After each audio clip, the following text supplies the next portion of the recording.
Уважаемые жители Республики Коми, добрый день. Сегодня у нас необычная встреча. Я сегодня с рабочей поездкой в городе Ухте, поэтому сегодня расскажу о том, что я здесь увидел, ну и какие мои впечатления. Несколько слов о эпидемиологии. Сегодня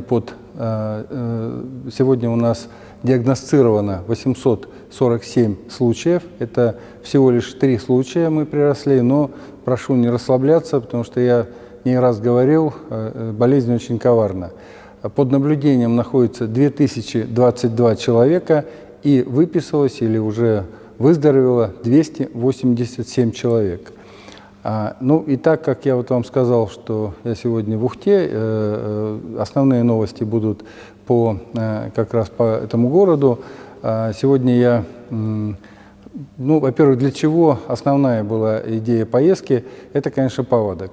Паводок, и в связи с паводком я сначала подъехал на эти 2 затопленные улицы. Там пострадали как жилые дома, их там более 30 пострадало, так и пострадали объекты соцкультбыта, православный храм, спортивные сооружения. Встретился с людьми из затопленных домов. Понятно, что выслушали их вместе с главой города. Конечно, по каждому дому после того, как паводок пройдет, будет составлен основной паспорт, какие нужно провести ремонтные работы, какую помощь оказать, поэтому все будет сделано в полном объеме. Кроме этого, у нас еще 2 территории, где на 2 территориях введена повышенная готовность, а на 2 территориях введена также чрезвычайная ситуация именно по этим территориям. Могу вас заверить, что каждый день мне докладывают, каждый день я держу под личным контролем все территории. И самое главное, это, конечно, не допустить там, чтобы у нас были проблемы с затоплением и отсутствием помощи людям. По всем территориям помощь такая подготовлена, она оказывается, поэтому на всех территориях помощь людям выполняется в полном объеме. Сегодня встретился с представителями и общественности, и бизнеса в Ухте. Очень заинтересованные разговоры. Конечно, еще раз обсудили те меры, в общем, беспрецедентные меры поддержки, которые вчера Владимир Владимирович объявил на совещании. Еще раз обсудили, кому эти меры, как они будут оказываться, как они будут предоставляться. Выяснили, все ли категории под эти меры поддержки попадают.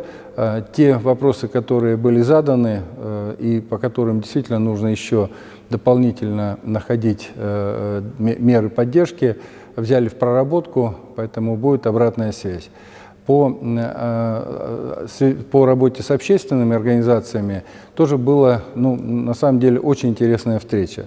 Во-первых, люди с огромной заинтересованностью и с таким энтузиазмом рассказывали каждый о том, чем они занимаются. Это и многодетные семьи, это и люди, которые занимаются патриотическим воспитанием молодежи, это и люди, которые занимаются работой с СМИ.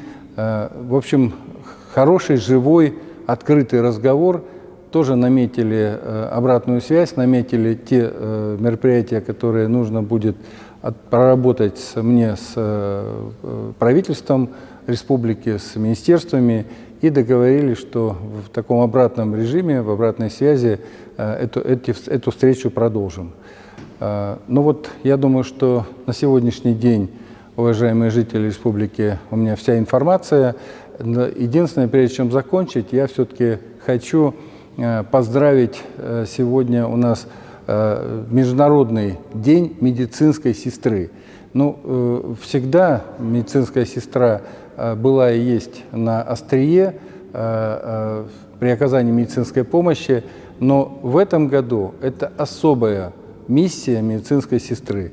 Это, конечно, и работа в красной зоне, это работа в обсерваторах, это работа на первичном приеме, это работа в скоропомощных бригадах.